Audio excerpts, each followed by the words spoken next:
Bienvenidos a Historiar.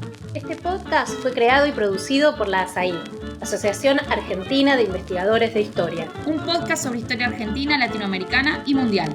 Acompáñanos en este recorrido por el pasado para pensarnos en el presente.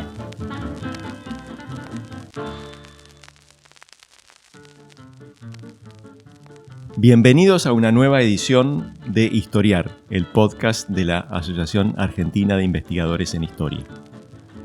Hoy vamos a enfocar nuestra atención en la figura de Raúl Alfonsín. En principio, esta figura, Alfonsín, no necesita presentación. Es la persona que todos los argentinos celebramos de manera casi unánime como el gran arquitecto de nuestra democracia. Nació en Chascomús, en la provincia de Buenos Aires, el 12 de marzo de 1927 y falleció en la ciudad de Buenos Aires el 31 de marzo de 2009.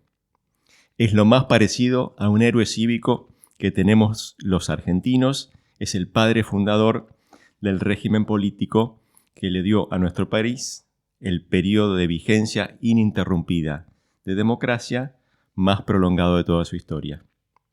El régimen que hace pocos años, el año pasado de hecho, cumplió 40 años de vida.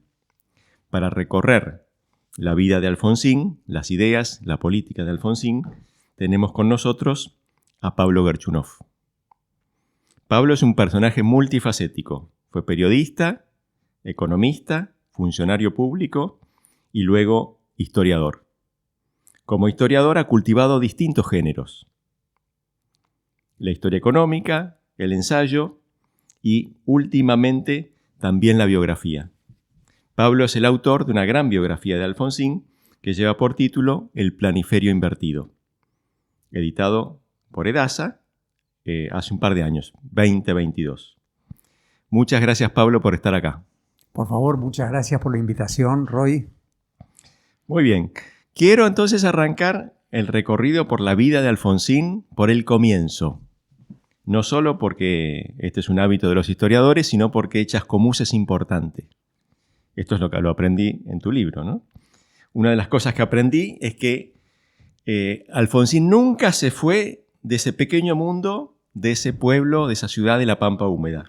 Siempre llevó su tierra natal en la mochila. Fue el lugar en el mundo que le dio contención afectiva y allí también armó su mundo de ideas políticas y su mundo de valores. Entonces quería comenzar esta conversación pidiéndote que cuentes un poco cómo era ese mundo de Chascomús en el que Raúl Alfonsín, comienza su vida pública. Alfonsín efectivamente es un hombre de Chascomús. Fue toda su vida un hombre de Chascomús. No abandonó nunca su sentimiento muy fuerte de pertenencia a Chascomús. Decir Chascomús quería decir además quinta sección electoral, quería decir mundo agrario, mundo predominantemente agrario, aunque su familia es una familia de prósperos comerciantes del casco urbano de Chascomús. Pero además de eso, recordemos la fecha, vos la dijiste, él nace en marzo de 1927.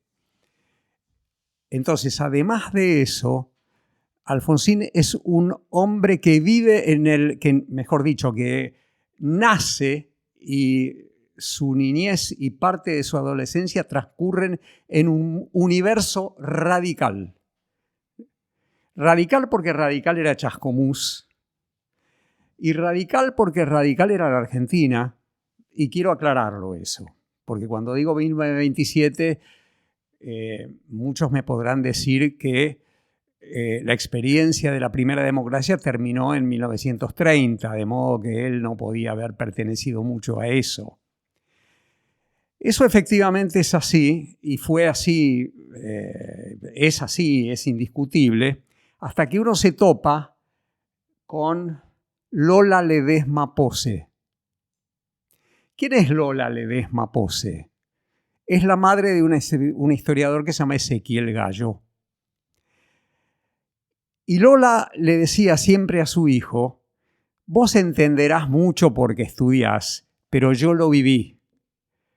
Y mi vida transcurrió hasta 1940 en un ámbito radical, porque la Argentina era radical. Entonces Ezequiel Gallo le decía, está bien, pero ahí estaba Agustín P. Justo desde 1932 a 1938 y después Ortiz. ¿Podés llamar a eso radicalismo? Todo eso era radicalismo. Agustín P. Justo era radicalismo, Ortiz era radicalismo, Alvear era radicalismo, Irigoyen era radicalismo y podemos ir ciertamente más atrás. Entonces, la figura de Alfonsín te da efectivamente la sensación de que está impregnado de radicalismo, impregnado del mundo agrario, impregnado de las ideas progresistas de su madre e impregnado de radicalismo. Y eso le va a durar toda la vida porque además esa experiencia es una experiencia muy intensa en la medida en que el radicalismo nunca perdía las elecciones en Chascomús. Digo, en todo el transcurso que va hasta el final del primer gobierno, hasta el final de la experiencia peronista en 1955, el radicalismo ganó todas las elecciones menos una. Eso le da entonces a Alfonsín, como hombre de Chascomús, como joven de Chascomús y luego como hombre de Chascomús, la convicción de que el radicalismo está para ganar, no está para competir, no estaba para salir segundo del peronismo. El radicalismo estaba para ganar. Ese es el Alfonsín de Chascomús, sí, al que vuelve todo el tiempo. Sí. Y además un Chascomús donde hay pequeña propiedad, ¿no es cierto? Esto es un lugar donde el reformismo agrario puede tener un público, puede ser un discurso potente, como efectivamente fue en la visión de Alfonsín, ¿no? Efectivamente, tenía un público de ese tipo. En ese sentido, efectivamente, Alfonsín fue toda su vida un agrarista y un reformista agrario. Fue las dos cosas. Eso a mucha gente le llamaba la atención porque la conexión entre agrarismo y reformismo agrario para muchos intelectuales urbanos, para mucha gente del mundo de las ciudades no está del todo claro, pero eso era persistentemente Alfonsín y lo era también en relación a su equipo económico, me refiero a su experiencia con Zurruil. Nada había más lejos del agrarismo que Juan Zurruil, su querido ministro de Economía, ¿no? Avancemos en la vida de Alfonsín saliendo de Chascomús. Hace sus estudios primarios allí y después liceo militar, ¿no es cierto? Así es. Y después Universidad de Buenos Aires. Con un poco de esfuerzo podemos decir Universidad, sí, de Buenos Aires porque, a ver, ¿te puedo interrumpir? Sí, dale.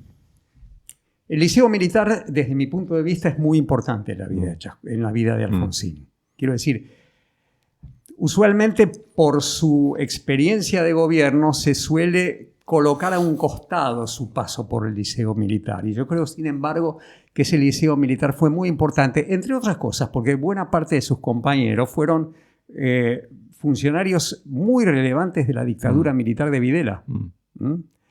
Y con algunos de ellos él mantuvo una amistad todo el tiempo, por ejemplo con el propio Arguindegui, ministro del Interior de Videla. Entonces ahí yo quisiera resaltar el punto de que además de Alfonsín y el mundo agrario, está Alfonsín y el liceo militar en la modelización del personaje político que luego va a ser lo que fue, algo bastante distinto a todo esto. Sí. O con muchos contrastes con esto que estamos hablando, ¿no? En cambio, la universidad, ahí también es interesante, porque la universidad, que en un momento importó mucho para los jóvenes antiperonistas de los años 50, en Alfonsín no tiene ningún significado. Alfonsín daba las materias libres y abogado, daba las materias libres y no tenía muy buenas notas tampoco. Pero lo que más me importa es decir que no tuvo él como tantos radicales, tantos jóvenes radicales de su misma edad, más chicos, más grandes, no tuvo una militancia política universitaria. Sí, en eso es excepcional, ¿no? En el sentido de que para muchos jóvenes, sobre todo del mundo de las clases medias, la universidad es el ámbito de politización por excelencia, Sí. de ingreso a la vida pública. Es la iniciación. Sí, es así. Alfonsín no tuvo la iniciación ahí. Sí, Tuvo la iniciación en Chascomús. sí. Es decir, ese mundo primero es muy importante a punto tal de que llega a la universidad ya con un mundo bastante armado, un mundo político, de ideas, de valores bastante armado. Efectivamente. Es mundo agrario, Chascomús, liceo militar. Después, universidad, efecto tenue, por Sí. no decir nulo. Nulo, ¿Ah? claro. Y por piedad no mencionaste el hecho de que tuvo 8 aplazos en su, en su carrera universitaria. Bueno, dije que no tenía muy buenas notas. Así es. digamos. Pero él lo contaba, él contó siempre que no le iba muy bien en la universidad y que tampoco le importaba mucho. A ver, ¿qué era Alfonsín? Alfonsín era un hombre, un joven, un adolescente, te diría, con una gran vocación política, que creía en Chascomús que para hacer política, y en el Partido Radical ni que hablar, había que tener dos cosas: un título de abogado Ajá. y bigotes. Okay. Y las dos cosas Alfonsín, el título de abogado lo adquirió esforzadamente y los bigotes se los dejó rápidamente. Bueno, vayamos entonces a los comienzos de su carrera política. Alfonsín es diputado, es primero concejal en los años finales del peronismo, 54-55, concejal en Chascomús, y después llega a la Cámara de Diputados de la provincia de Buenos Aires, ¿no es cierto? Efectivamente. Año 58, Sí. detrás de la bandera de Balbín, ¿no es cierto? Bueno, vos acabas de mencionar a su padre político, Sí. ¿no? Balbín. Hablemos de eso. Efectivamente fue un muy importante legislador provincial. Si yo no me acuerdo mal, estaba Ibeler Tonelli, que después iba a ser su ministro de Trabajo en esa misma Cámara. Y él... Que estaba del otro lado, como que estaba como del otro frondicista. lado, porque estamos hablando ya de la época de Frondizi. Sí, del momento en el que el radicalismo se divide, se fractura Sí, en dos. de eso habría alguna cosa que decir, porque una pregunta que casi todo el mundo se hace es por qué Alfonsín se quedó con Balbín y no se fue con Frondizi, ¿no? Quizá podamos contestarla ahora esa pregunta, porque en el momento en que él está en la Cámara, en la legislatura de la provincia de Buenos Aires, él ya es un hombre de Balbín. ¿Por qué no se fue con Frondizi? Él da respuestas muy superficiales a eso. Digo, cuando le preguntaron por eso, él en todo caso tiene una respuesta muy ingeniosa, que dice: yo me quedé con Balbín porque como Arturo Frondizi se había llevado a las mejores mentes del radicalismo con él, entonces me daba a mí la oportunidad de crecer más rápido dentro del balbinismo y llegar a cargos importantes. Creo que lo decía un poco en broma, no tan en serio. Pero revela un dato eso, ¿no? Es decir, lo menciono sobre todo para la audiencia, y es que la figura renovadora, la figura más atractiva en esos años era Frondizi. Definitivamente. Claro está, Frondizi es explosivamente, despierta un entusiasmo explosivo en los centros urbanos, sobre todo, ¿no? Sí. Entre la intelectualidad urbana, por ejemplo. Sí. Y entre la juventud también. Exactamente. Y recordemos que Alfonsín no es eso. Sí. Yo creo que la razón por la que se queda con Balbín, o opta por quedarse al lado de Balbín, es que la provincia de Buenos Aires se queda con Balbín. Y él no iba... no había lugar para la reflexión. Si un militante de Chascomús, un militante de la quinta sección electoral, estaba en la Unión Cívica Radical, esto es, estaba en la provincia de Buenos Aires y en la Unión Cívica Radical, se iba a quedar con Balbín, y él se quedó con Balbín, y efectivamente rápidamente empezó a destacarse como una figura muy brillante. Atención, cuando digo brillante lo digo en términos relativos. Yo creo que Alfonsín fue un hombre brillante, pero era especialmente brillante en relación a lo que era la compañía de Balbín, ¿no? El mundo que rodeaba a Balbín. El mundo que rodeaba a Balbín fue siempre un mundo viejo, un mundo ajado. A pesar de que Balbín siempre, yo creo que alguna vez te lo conté a vos, Balbín es una figura mucho más interesante para mí, es una figura mucho más interesante que lo que se suele decir. Y más todavía, yo diría que en muchos aspectos Raúl Alfonsín toma de Balbín ideas, modos de actuar, gestos políticos que no va a abandonar nunca. Que mucho del Alfonsín que conocemos y del Alfonsín que terminó admirando a tanta gente eran gestos balbinistas, ¿no? Y efectivamente creció mucho allí, creció mucho en los años 60, creció mucho hasta principios de los 70, y como era bastante natural en una persona con una enorme vocación de poder como tenía Alfonsín, en un momento dado él cree que tiene que librar una batalla por la conducción del partido de la provincia de Buenos Aires, pero también de una batalla por la conducción del Comité Nacional y eventualmente por las candidaturas presidenciales. Desde 1971, yo diría, aunque se hace más patente después, Alfonsín empieza su momento de confrontación política con Balbín. Y es una confrontación dolorosa para él, pero él la cree inevitable. Cree que, claro, tiene que hacer eso. ¿Dónde nace eso? Nace en 1966. ¿Por qué en 1966? Porque 1966 es el año en que la Revolución Argentina, liderada por el general Onganía, derroca a un radical como Arturo Illia y para él el acto de violencia no es solamente el derrocamiento, el golpe militar, sino que es la pasividad de su partido. Claro.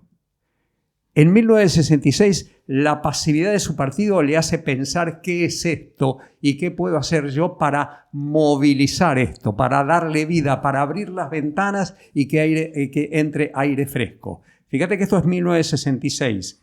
En 1968 se funda la Junta Coordinadora Nacional y Alfonsín empieza a pensar como en clave peronista en términos de cómo incorporar juventud a ese radicalismo ajado.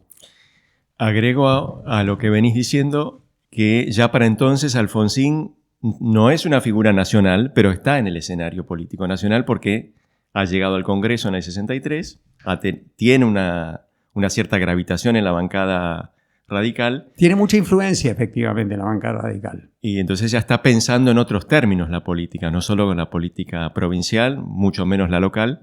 Digamos así, se lanza a este desafío que vos señalás, el hecho de que para seguir creciendo inevitablemente va a tener que romper lanzas con la figura con la que hasta ese momento le abrió el camino. Él primero tiene la idea, llega a la presidencia del Comité de Provincia de la Unión Cívica Radical. Esto no es una cuestión menor, porque los historiadores saben perfectamente que estamos hablando del Comité de Hipólito Yrigoyen. Sí. Él llega a la presidencia del Comité Provincia de la Unión Cívica Radical, pero efectivamente quiere ir más allá. Tiene planeado competir por la gobernación de la provincia de Buenos Aires, pero eso lo interrumpe el golpe militar. Y a partir del golpe militar crece el golpe del 66, estamos hablando del 66, perdón, sí. El golpe de Onganía. ¿No? Es muy interesante la observación que haces. No es el golpe de Videla, es el golpe de Onganía. Y con esto, y ahí hay que hacer una llamada al pie. Onganía es la bestia negra de Alfonsín.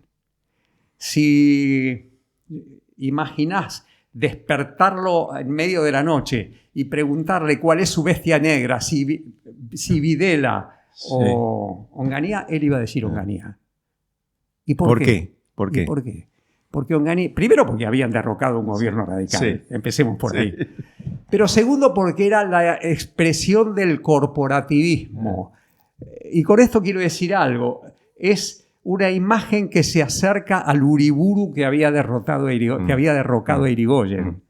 Entonces, hay dos mundos militares en la cabeza de Alfonsín. El mundo de los que tienen un pensamiento corporativista y niegan la existencia de los partidos políticos como célula del funcionamiento de un sistema democrático, y aquellos que pueden ser, si se quiere, más liberales, ciertamente más antiperonistas son. Y estoy pensando, por ejemplo, en Aramburu, estoy pensando en Lanuse. Algunos de los militares que acompañaron a Lanuse en su experiencia ayudaron bastante a Alfonsín cuando Alfonsín llega a la presidencia. Entonces yo diría, hay el ejército de Uriburu y de Onganía y el ejército de Aramburu y Lanuse. Él con este segundo ejército puede dialogar. Claro, entre Aramburu y Lanuse hay, después de Aramburu y Lanuse va a ocurrir algo, que es la aparición de Videla. Y como yo lo pongo en el libro bastante, él dialoga con el régimen militar. Él saca una revista que se llama Propuesta y Control, en donde ese diálogo con los militares está claro. Sí. ¿Por qué? Porque esos militares no están negando el retorno a la democracia como si lo negaban los militares corporativistas. Sí. Entonces no tiene ningún empacho en sacar desde la revista Propuesta y Control ideas para acercarle a los militares al mismo tiempo que presenta habeas corpus en los juzgados. Sí. Hablemos un poco de ese momento de Alfonsín, donde él sigue todavía ha perdido las elecciones internas contra Balbín en 2 ocasiones, ¿no es cierto? En 3. En 3 ocasiones. Pero ya está imaginando otro posicionamiento en la vida pública y enfrenta la dictadura, frente a la cual vos decís... De nuevo, ¿te referís a la dictadura de Videla? Sí, ahora? La de Videla. Sí. Estamos en el 76. Del 76. Sí. Que, bueno, seguramente como muchos actores en ese momento la leen a la luz de su experiencia pasada, ¿no es cierto? La novedad radical que significa la dictadura en términos de, por ejemplo, violencia política, cuestión de desaparecidos es una novedad, ¿no es cierto? ¿Cómo pones a Alfonsín ahí? Vos decís, tiene un costado dialoguista. Tiene un costado dialoguista. Tiene otro y tiene un costado de la preocupación por denuncia. Sí. Cuando uno lee la revista Propuesta y Control, tiene como 2 almas.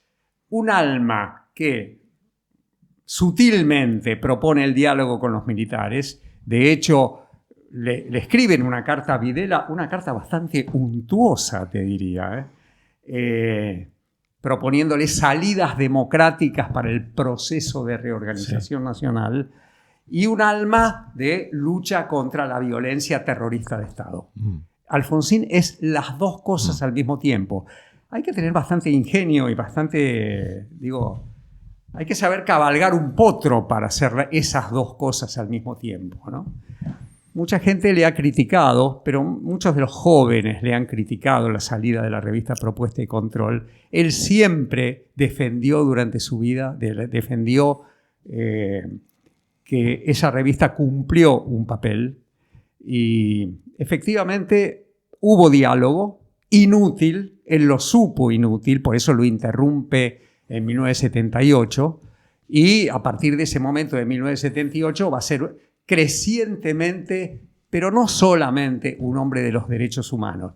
Digo, ¿por qué no solamente? Porque cuando Videla termina su presidencia y comienza la presidencia de Viola, él también dialoga con el violismo. Digo, él nunca deja de buscar una salida. El momento de corte va a llegar más tarde. El momento de corte tiene una palabra que lo define, que es Malvinas. Después vamos a hablar, en todo caso, de Malvinas. Pero todo el tiempo eres un radical dialoguista y un defensor y un militante en contra de la violación de los derechos humanos de los militares. Las 2 cosas al mismo tiempo. Habla con Arguindegui, hablan de la salida política y hablan de desaparecidos. Las 2 cosas. Vamos al momento Malvinas, entonces, que es, desde tu punto de vista, el momento de giro, ¿no es cierto? El punto de giro en el cual se compone otro escenario. Y además es un momento donde la iniciativa de Alfonsín es muy importante, porque él es uno de los pocos que toma distancia, no inmediatamente, pero muy rápidamente, frente a la iniciativa del gobierno, a la invasión de las islas, ¿no es cierto? A ver, para entender completamente Malvinas, creo que hace falta poner la lupa sobre un momento previo a Malvinas, cercano a Malvinas, pero previo a Malvinas, que es septiembre de 1981, la muerte de Balbín. Él alcanza a despedirse de Balbín, del cual estaba muy alejado, alcanza a despedirse. Él cree que tuvo una reconciliación con Balbín, probablemente haya sido una construcción mental de él, sí, porque cuando él lo va a visitar a Balbín, Balbín estaba muy mal realmente. Pero tiene algo, además de que tiene algo muy conmovedor en él, la muerte de Balbín, tiene algo liberador. Quiero decir, aquel que lo había derrotado 3 veces ya no está entre nosotros. Entonces, uno tiene que entender esa libertad con que él se mueve en el tema de Malvinas, a la luz de que no tiene, sí tiene competidores en la Unión Cívica Radical, pero no tiene ese gran competidor que lo había derrotado tantas veces. Entonces va en busca del poder partidario, pero en busca del poder. Además va más allá que en busca del poder. Él cree que allí se abre una oportunidad para su vida política. Con Malvinas, quiero decir, se abre una oportunidad para su vida política. Y además tuvo razón, se abrió una oportunidad para su vida política. Él ahí vio algo que el resto de la clase política, el grueso de la clase política no vio, ¿no es cierto? Sí, por eso yo lo llamo la primera gran inspiración de Alfonsín. Él se dio cuenta que algo pasaba. Y creo que hay una cosa muy interesante acá, y es, él en 1980 había escrito un libro, el primer libro, sí, después va a escribir otros libros. El primer libro, el único libro antes de llegar a la presidencia. La cuestión argentina. Que se llama La cuestión argentina, en donde lo que transmite Alfonsín es que los militares son rehenes ideológicos de la oligarquía. No me preguntes qué quería decir oligarquía en la cuestión argentina, porque quiere decir bastantes cosas. Sí, sí, un término polisémico. Quiere decir sociedad rural argentina, porque cuando uno dice Alfonsín del mundo agrario, no pensemos en la sociedad rural, es un adversario de la sociedad rural. Es más bien Federación Agraria, reformista, vos lo dijiste, Federación Agraria Argentina. Pero en ese libro él cree que los militares son rehenes ideológicos de la oligarquía argentina y que lo que hay que hacer es liberar a los militares de esa cárcel de ideas, de esa cárcel de convicciones. Eso en 1982, en 1980. Sí. Bueno, un tema tradicional del pensamiento radical. Absolutamente, ese, ¿no? Absolutamente. Sí. Quiero decir, de nuevo, es un radical como Balbín. Sí. Balbín podría haber dicho lo mismo, aunque quizá le hubiera costado más decir la palabra oligarquía. Sí. Depende de la edad, digamos, ¿no? En momentos anteriores Balbín también las hubiera dicho. Pero lo que me interesa destacar es el viraje en su cabeza, ¿no? El viraje en su cabeza es, a partir de ahora, el tema militar es un tema en sí mismo. No estamos hablando de rehenes de la oligarquía, estamos hablando de violencia, de derechos humanos, de violencia, de juzgar a los militares. Sí, sí. Sí. La identificación del régimen militar como un régimen específica, con una lógica específica, no necesariamente al servicio de las clases propietarias, digamos así, de algunos poderes del mundo. Como lo va a decir en varios discursos en las cenas de camaradería de las Fuerzas Armadas, muchas veces, muy valientemente realmente, ¿no? Sí, efectivamente. Entonces ahí vos decís, hay un momento de inspiración que va de gran productividad política, diría, que va de Malvinas, desde el momento en que él toma una posición distinta en torno a la cuestión Malvinas a la victoria electoral de octubre del 83, ¿no es cierto? Efectivamente, es un tránsito veloz, más que veloz, vertiginoso. Un tránsito vertiginoso en donde ahí se ve el talento de Alfonsín como político de poder. Cómo se queda con el partido, cómo arrasa con el partido. Con una retórica que es una retórica progresista, por llamarlo con un nombre que él conocía. Esa palabra es una palabra que él conocía, porque él se había criado en un lugar cuya madre se definía a sí mismo como una cristiana progresista. Él se siente un progresista. Y nos encontramos con una Unión Cívica Radical que termina rápidamente entusiasmada con un líder progresista que era inimaginable en la clave de hoy, ¿no? Digo, ¿qué cree él? Cree que él está recuperando el irigoyenismo. Sí. Eso es en realidad lo que él cree. Claro, la verdadera tradición radical. Él está efectivamente volviendo a dos momentos, se podría decir. Al momento irigoyenista del radicalismo y al momento de intransigencia y renovación en 1945, que es el momento en donde él toma por primera vez contacto con algo que se parece a la socialdemocracia. Claro. Estoy pensando, por ejemplo, en la admiración que él le tenía a Harold Laski, un intelectual que va a ser presidente del Partido Laborista y va a ser y se va a pelear todo el tiempo con Clement Attlee, pero eso es una historia inglesa, ¿no? Sí, sí. Esos dos momentos están presentes en 1983. Un candidato progresista que va a ganar las elecciones, un candidato que no puede ganar las elecciones. ¿Vos me entendés lo que quiero decir? No puede ganar las elecciones. Era imposible que derrotara el invicto peronista y él logra terminar con el invicto peronista y además logra terminar con su primer balbuceo socialdemócrata. Entonces tenemos ahí una tradición que recupera el costado reformista del radicalismo, el costado... Bueno, no mencionamos, pero también está ahí la Declaración de Avellaneda como un hito muy importante. Muy interesante.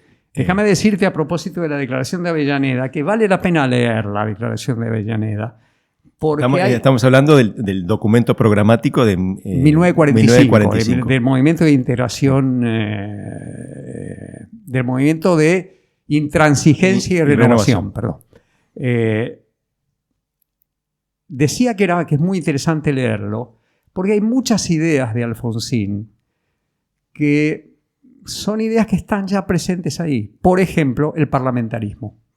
El parlamentarismo es uno de los puntos principales de la Declaración de Avellaneda.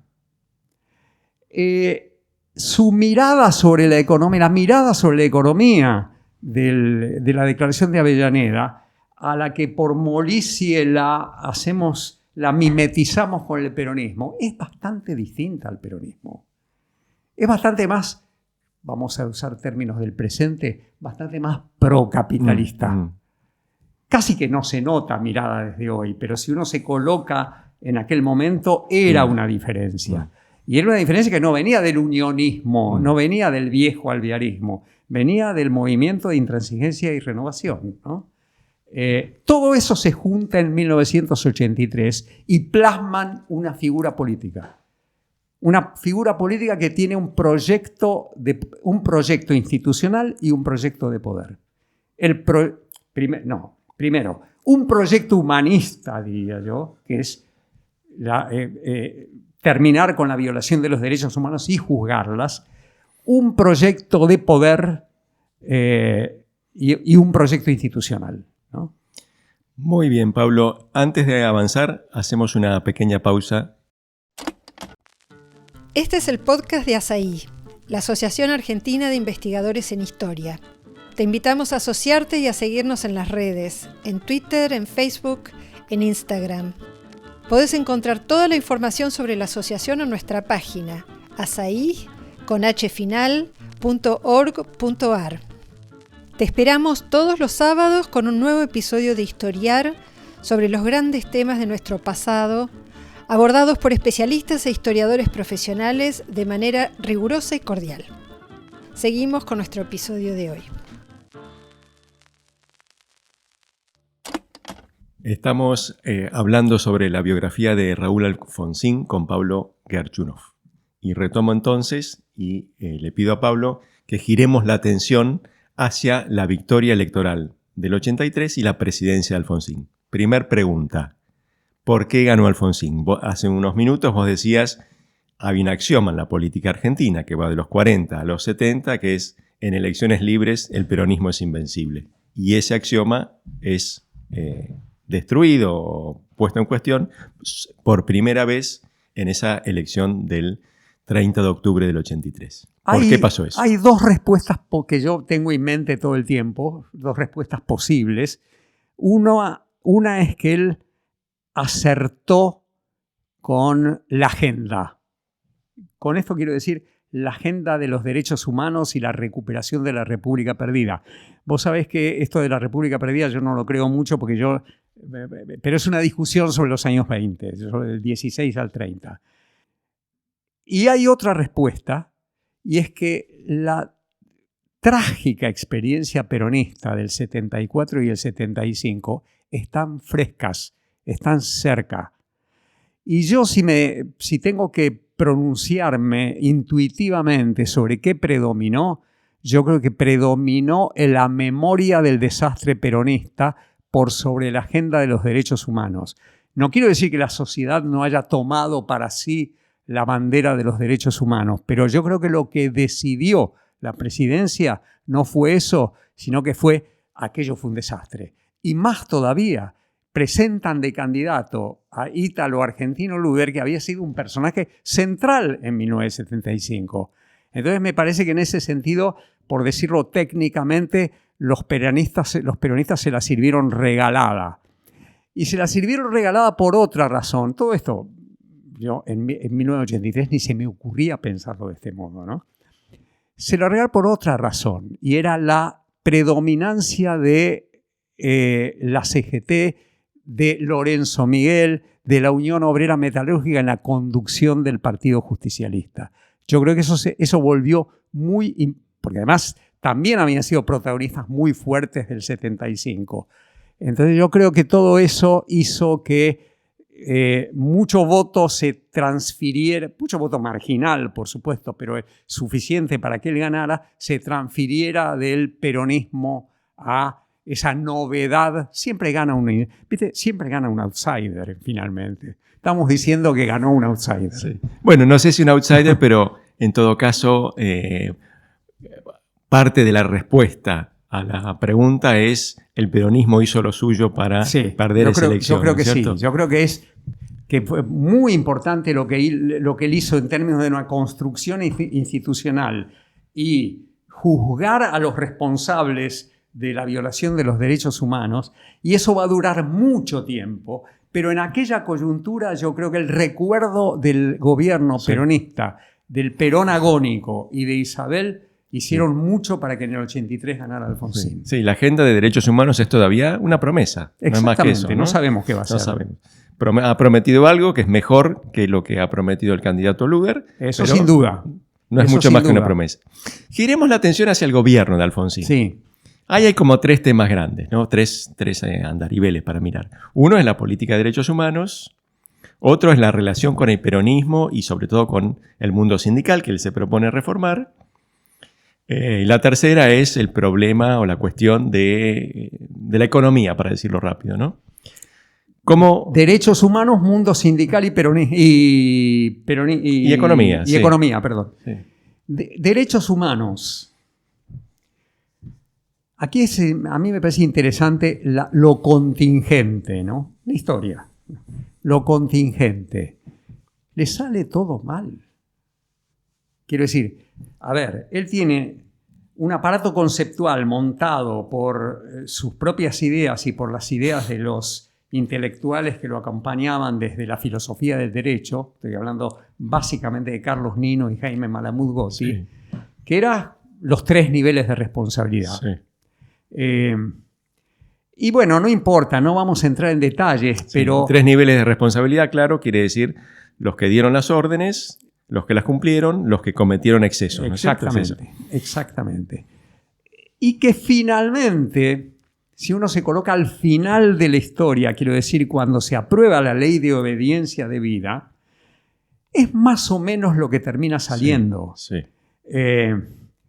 Con muchos magullones, vamos a decir así, con muchos magullones, con gente que debería estar libre y está presa, con Alfonsín muy indignado por eso, pero finalmente yo diría que la agenda de la consolidación democrática y del juzgamiento a las juntas, sobre todo a las juntas, algo más también, pero sobre todo a las juntas, son un hito en la historia argentina. Ahí quedó. Y ahí vamos a ponerle una nota alta a Alfonsín. Claro. Se merece una nota alta, sí. Alfonsín. Un hito no solo en la historia argentina, sino en la historia mundial. En la historia mundial, sí, ¿no es cierto? Un régimen que es capaz, un régimen democrático que es capaz de juzgar a quienes han cometido crímenes de lesa humanidad en el pasado. Exactamente. No hay tantas experiencias y no las había en los años 80. No, y además que tuvieran éxito como la tuvieron. Después se discutió por qué no Sudáfrica, por qué no Chile. Sí. No, hizo lo que hizo y le salió bien. Y además era la primera,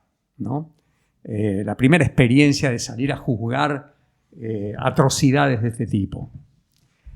El segundo punto que vos me mencionaste la democratización sindical. Es el de la democratización sindical. Yo te decía que en términos de las leyes que él necesitaba para avanzar en el juicio a la Junta, le salieron bastante mal, qué sé yo. La reforma del Código de Justicia Militar que él necesitaba como el agua, le salió mal y eso no importa ahora, pero le costó mucho. Le costó mucho en términos de qué mal terminó con el punto final y qué mal terminó con obediencia debida. En el sentido de primó tuvo que apurarse. Tuvo que apurarse y hacer las cosas no como las tenía pensadas. En realidad siempre es así, la vida es así. Bueno, fue difícil. Su relación con el mundo sindical también nace mal. Y yo ahí haría una nota sobre lo siguiente. Alfonsín era un hombre que creía mucho en el poder de la opinión pública. Es raro en él, es raro en un hombre tan avesado políticamente como él. Pero él depositó mucho en la opinión, en su penetración en la opinión pública para, por ejemplo, avanzar con una ley de democratización sindical muy temprano, porque todos esos proyectos de leyes los presenta apenas comienza. Bueno, falla, pierde por un par de senadores neuquinos, no importa, pero pierde. Sí. Pierde la batalla. Pierde la batalla y después entonces toda su política sindical es una política que va cambiando y no le podemos encontrar un momento nítido y un proyecto nítido. A veces es reformista del mundo sindical de nuevo, como con Caro Figueroa. A veces como con Alderete es otra cosa. Quiero decir, no, yo diría que hay en él que eso falla. Eso falla. Sí. Ganó en el tema de derechos humanos, juicio a las juntas, una alta calificación. Perdió. Acá con los sindicatos perdió, porque incluso cuando después de haber perdido el proyecto de democratización sindical se llama a elecciones en los sindicatos, arrasan los peronistas, claro. Pero arrasan los viejos peronistas, aquellos que le habían dado el triunfo por su propia presencia. Hablo de los Lorenzo Miguel. Claro. Esos arrasan en el mundo, en los sindicatos obreros. En ese aspecto, la elección del 83, incluso también la del 85, quizás fueron espejismos, ¿no? En el sentido de que la sociedad no había cambiado. Yo no sé si llamarlo espejismo. Fueron realidades de un mundo... porque son mundos diversos, quiero decir. No es lo mismo votar en un sindicato que votar un presidente. Sí. Y él creyó que era lo mismo. Claro. Por eso yo insisto en esta idea de... él cree en su poder, en su influencia sobre la opinión pública. Muchos presidentes pueden equivocarse con esto. Agrego un elemento más, a ver qué pensás. Tampoco tenía tantos instrumentos para convencer a los sindicatos o a algunos sindicatos o quebrar el frente sindical o digamos, labrarse adhesiones en el mundo del trabajo porque, bueno, fueron años de vacas flacas, ¿no? Definitivamente. Y por tanto, bueno, la zanahoria del progreso social, para decirlo de alguna manera, no la tenía, solo tenía el palo para castigar a un universo que él decía, bueno, no es democrático, pero bueno, esa es una valoración que por ahí muchos de esos actores no compartían, ¿no? Ahora, vos fíjate que entonces, en la medida en que él es derrotado en esta dimensión, atención, una dimensión, la del mundo sindical, que mirada desde hoy uno puede creer que tiene menos importancia, pero en aquel momento tenía mucha importancia y él además creía que tenía mucha importancia. Quiero decir, en la derrota de su proyecto sindical queda herido también su proyecto socialdemócrata. Claro. ¿Ah? Que esto le tiene que haber dolido mucho a él, acostumbrado a las derrotas, pero con mucha tenacidad para volver. Sí. Sí, después quiero retomar esta cuestión de la centralidad del sindicalismo, del mundo del trabajo industrial. Sí, yo creo que él estaba un poco equivocado, pero si querés, enseguida lo hablamos. En un minuto lo tomamos, sí. Ok. Y lo tercero es el peronismo. Hay una doble cosa con el peronismo, ¿no? Primero que él, cuando él usaba la palabra persuasión, estaba usando una palabra que él sabía lo que significaba, porque su capacidad de persuasión era extraordinaria. Digo, habría que escribir no un libro, sino una novela sobre la relación entre Alfonsín y Cafiero. Cafiero reconoce el dominio psicológico que tiene Alfonsín sobre él. Estamos hablando, perdón, de Antonio Cafiero, figura central de la renovación peronista en esos años, ¿no es cierto? La figura en espejo de Alfonsín en el mundo peronista. Exactamente, exactamente.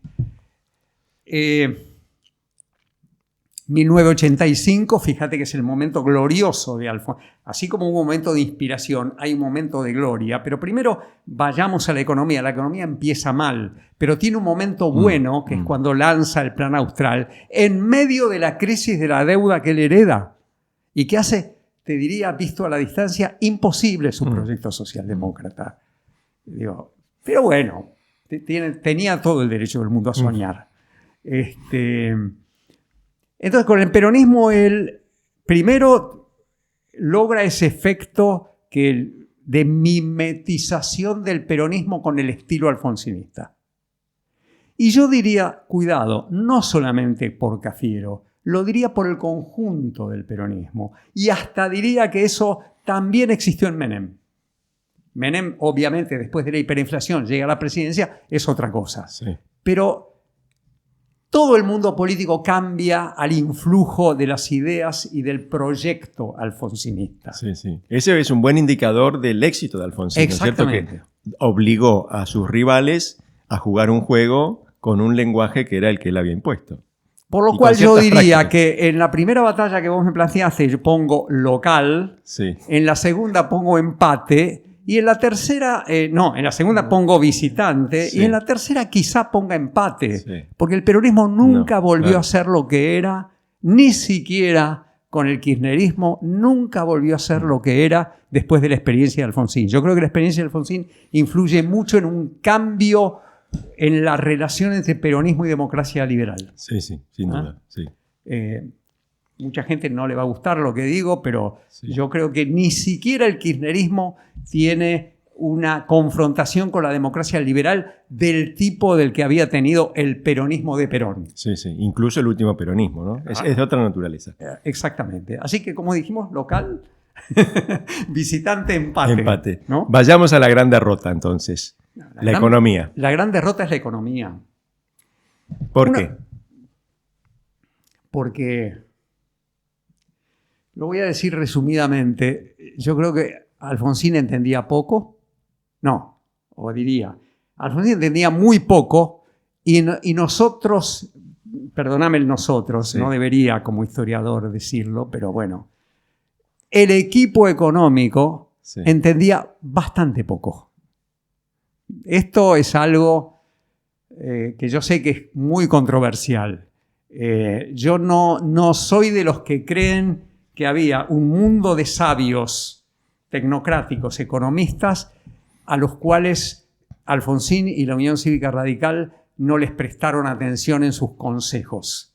Yo creo que hubo mucho de eso, pero hubo también una ignorancia o un retraso, diría yo, del equipo tecnocrático en terminar de entender que la Argentina estaba necesitando un proyecto de reforma económica. Tampoco Surruil y su gente, toda su gente, tampoco Surruil y su gente lo terminaron de entender. Entonces, en medio de una crisis de la deuda, con un presidente que tiene en su mente una economía que era la economía de los años 60 y un equipo económico que no termina de plasmar una idea completa que incorpore la reforma económica como parte sustancial de un proyecto económico, de un proyecto de política económica, lo llevan al desastre. A ese desastre ciertamente colaboró también el Menem de la campaña electoral, porque, bueno, no importa, no quiero salvarlo tanto a Alfonsín tampoco. En cualquier caso, hay pocas, si es que hay alguna, experiencia exitosa de transición a la democracia o de construcción de un régimen democrático que sea a la vez de reforma económica, ¿no? En general hay asincronías entre estas cosas. Alfonsín es un ejemplo de eso. Definitivamente. ¿No? Definitivamente. Es difícil tener esos dos pelotas en el aire al mismo tiempo. Y además uno podría decir algo más, y es que la economía funcionó tan mal de ahí en adelante casi todo el tiempo que uno termina valorando los logros de Alfonsín porque la mediocridad sobre la cuestión económica es una mediocridad casi generalizada. Sí, es una normalidad entonces. No fracasó entonces en un punto, ¿no? Bueno, tampoco exageremos. Sí. Qué sé yo. Le fue mal. A ver, tuvo una... Digo, Tulio es muy ácido en la larga agonía de la Argentina peronista. Este hombre... Bueno, pero en realidad, fíjate, interesante. Tulio es ácido con el proyecto de poder de Alfonsín. Sí. Tulio no le... Bueno, pobre, no está aquí para contestarme, pero Tulio cree que tener un proyecto de poder fue un error de Alfonsín. Sí. Digo, si uno va al núcleo del argumento, dice eso. Yo no lo puedo creer en un hombre tan inteligente como Tulio. Yo creo que no le podés pedir a un político que no tenga un proyecto de poder, una ambición de poder. Y Alfonsín la tenía. Efectivamente, yo puedo compartir que a la luz de toda esta síntesis que hemos hecho, era una ambición probablemente desmesurada. Claro. Pero la tenía y la quiso realizar. Claro. Sí, en el argumento de Alperín es un poco, bueno, lo que quiso hacer Alperín era convertir, desplazar al peronismo y transformar al radicalismo en la nueva fuerza dominante de la política argentina, y para eso necesitaba, en algún sentido, hacer que el radicalismo se pareciera al peronismo en términos del proyecto social, ¿no es cierto? Sí, de incorporación social. Efectivamente. Y eso era demasiado costoso para la maltrecha economía argentina. Un poco argentina. Groseramente yo diría que Alfonsín tenía un sueño, y el sueño era que el peronismo le devuelva al viejo irigoyenismo que yo estoy encarnando en este momento el favor político de las clases populares. Eso es Alfonsín en ese terreno.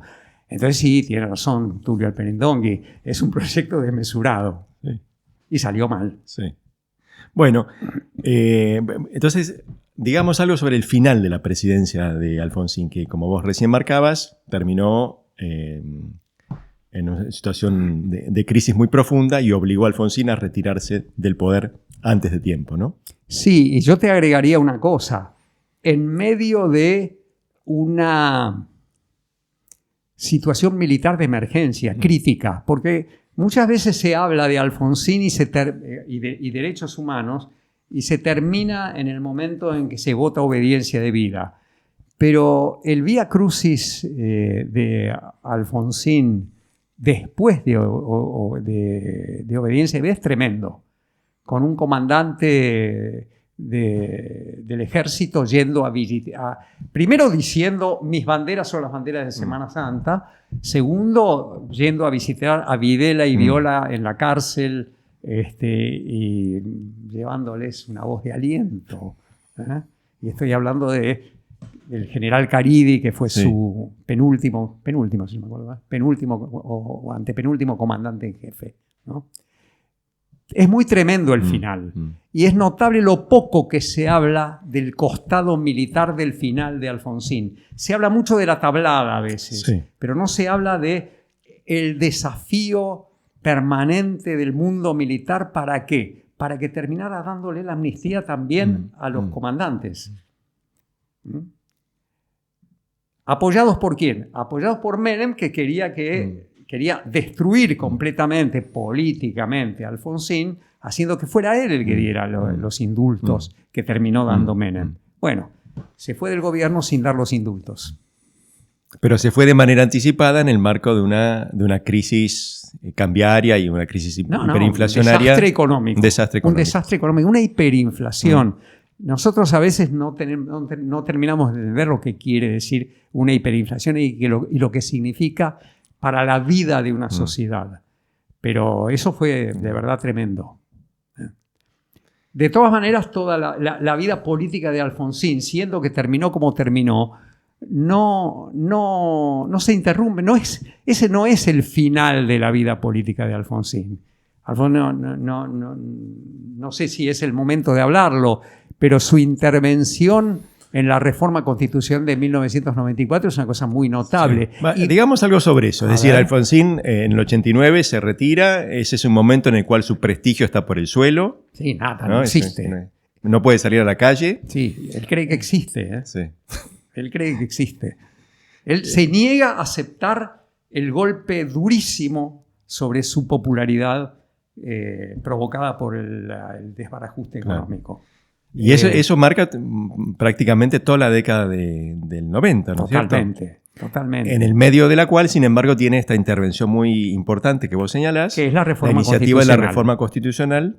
Podemos hacerlo muy sintético. Menem quería la reelección y ahí sí, casi diría como un arquitecto institucional, él quería una constitución parecida a la que había ideado en su gobierno, sobre todo en 1986, con el Consejo de Consolidación de la Democracia.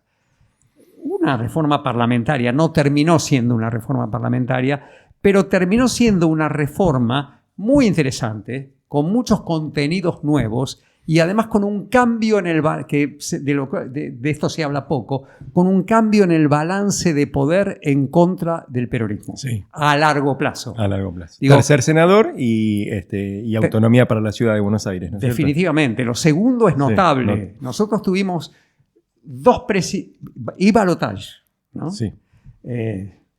Sistema de segunda vuelta electoral para elegir al presidente.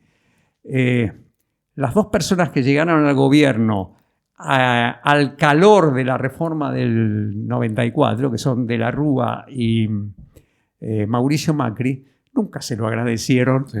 Bueno, Milei también. Y Milei también. Y Milei también. Me quedé en mi libro. Sí. Me olvidé de Milei. Sí. Tenemos tres presidentes que son presidentes por la reforma del que en la Constitución del 53 no hubieran llegado a la presidencia. Sí. Y yo creo que por último en su parábola vital está algo a lo que yo creo que también hay que prestarle alguna atención, que es su pacto con Duhalde, su acuerdo con Duhalde. A mí me parece que eso es de una audacia extraordinaria.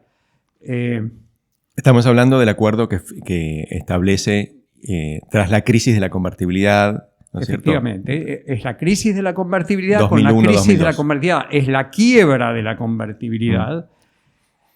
Alfonsín se da cuenta muy rápido y muy temprano que en el año 2001, quiero decir, que es inevitable la crisis de la convertibilidad. Y entonces le propone a De la Rúa que haga un pacto él con Duhalde. Se suele ignorar esta segunda parte y se tiende a pensar que eso fue una conspiración contra De la Rúa. Él habló todo el tiempo con De la Rúa acerca de que había que hacer un pacto con el peronismo. Y mucho más. Y gobernar después con el peronismo. Alfonsín, proyecto de poder, no se andaba con chiquitas. Ahora, en el camino dejó un tendal. En el camino dejó un radicalismo que en 2003 sacó menos del 3% de los votos. Sí. Entonces, dije parábola vital. Ahora digamos parábola política. En la parábola política, lo que termina dejando a su partido, a la Unión Cívica Radical, Alfonsín, es una cosa quebrada. Quebrada. Entonces, si uno tiene que poner ahí local, empate, visitante, es un visitante muy potente. Muy potente, claro. Agrego un elemento más para ver otro costado del cuadro, y es que mueve el radicalismo aún más hacia la izquierda en reacción a las políticas, digamos así, pro mercado de Menem, ¿no es cierto? Es el momento en el que el radicalismo se afilia a la Internacional Socialista. Esto es, a la luz de la trayectoria posterior del radicalismo, uno podría pensar, no sé qué pensás vos, un desvío. Solo diría lo siguiente, que Alfonsín se afilia a la, incorpora al partido, a la Internacional Socialista, pero una Internacional Socialista post-Thatcher, por decirlo de algún modo. Quiero decir, una Internacional Socialista muy pro-mercado. Sí. Ahora, a favor de lo que estás diciendo, corrimiento a la izquierda, Alfonsín no comparte esas ideas, no comparte el corrimiento de la Internacional Socialista. ¿Qué quiero decir con esto? Que Alfonsín es un socialdemócrata de los 60, no es un socialdemócrata de los 90, y protesta contra la socialdemócrata de los 90. De hecho, termina su vida,